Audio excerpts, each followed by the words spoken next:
Growing my crypto portfolio to $1 million. So, how can I achieve that? It's by at least, dollar cost averaging into my positions.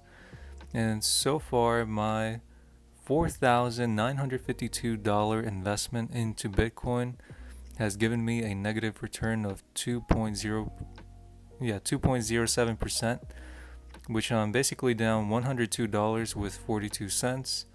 And then my Ethereum investment of $2,440 is down 10 negative is down 10%, 10.62%.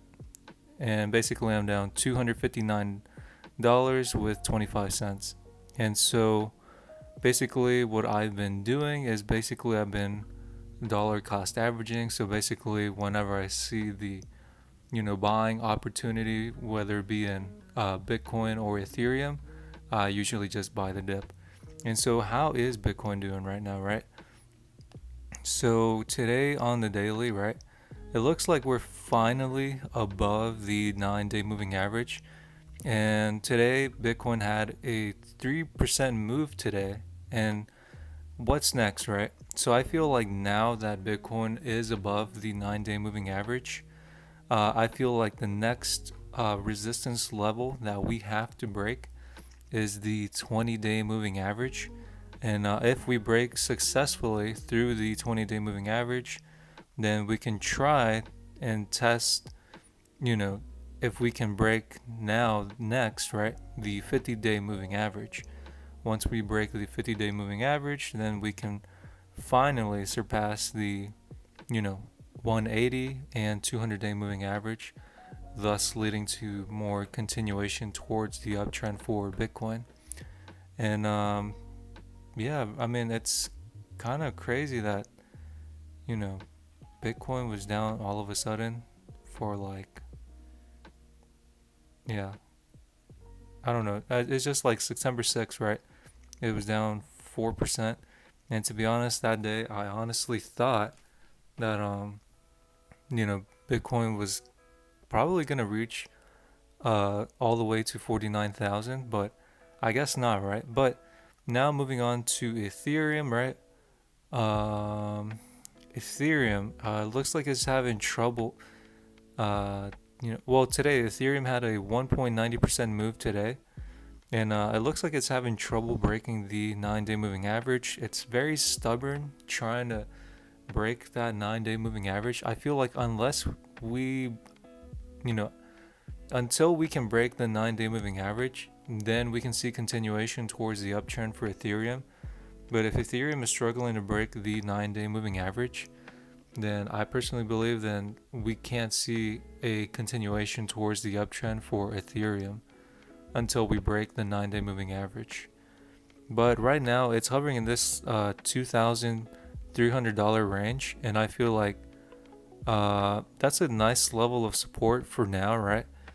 And looking at it on the weekly, right?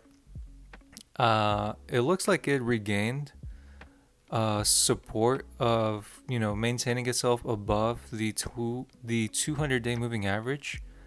It looks like it's trying its best to not break the weekly 200-day moving average. So I personally feel if Ethereum can maintain itself above the 200-day moving average, then we could see a continuation towards the uptrend for Ethereum.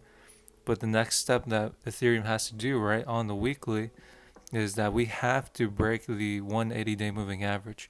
Once we break the 180-day moving average, then we can obviously see a bit more continuation towards the uptrend for Ethereum. And what's next? Okay, so what's next, right?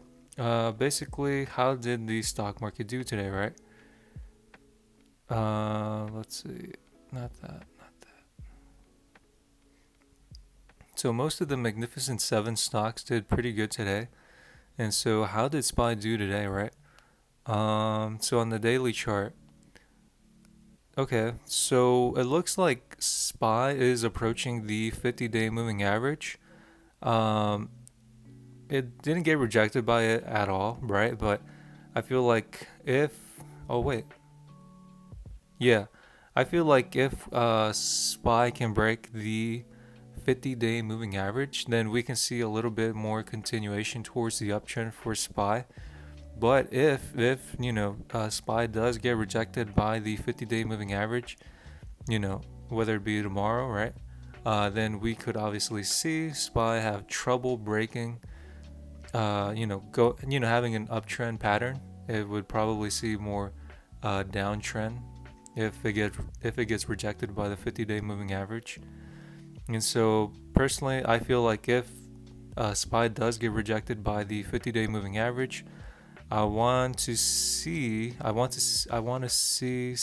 hover in this 537 537 or 538 level of support. And if it can maintain itself around that small area of support, then we could possibly see, once again, SPY break, not break, if not, bounce towards the uptrend. But and then there was a stock that I talked about that, basically I said, which stock would I choose out of the Magnificent Seven list, right? And I think it was, what was it? Google, right?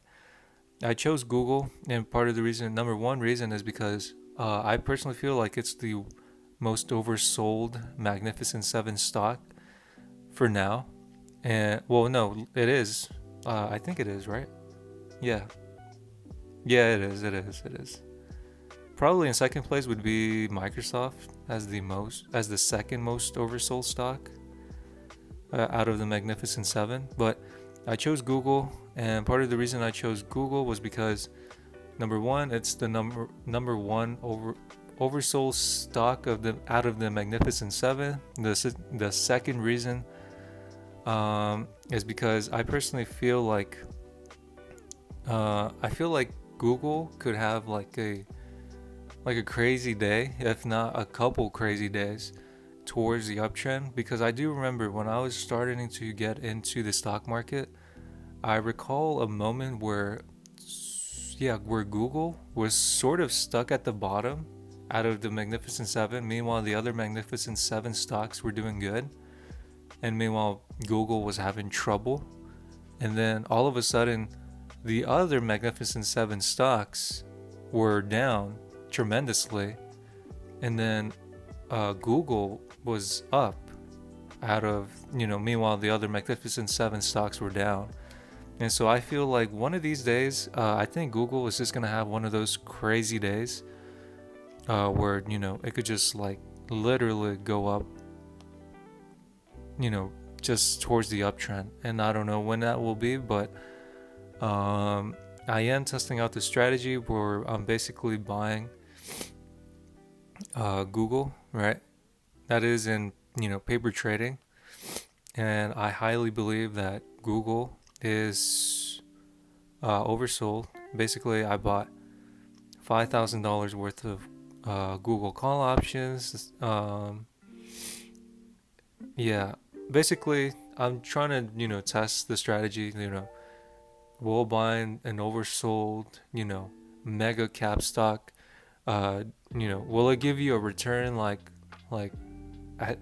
as soon as possible, or will it take a long time, right? And so basically the goal is when the position is up either 10 or 15%, I'm basically out, and that's pretty much it. But obviously we will see what happens with Google, right? And other than that, that's pretty much it. Basically the Bitcoin position of $4,952 is down $102 with 42 cents. And I have an average cost around $58,137 with 22 cents. And then my investment of Ethereum of $2,440 is down $259 with 25 cents. And I have an average cost of $2,619 with 77 cents. And that's pretty much it. I'll see you guys in the next video. As always, take care and bye.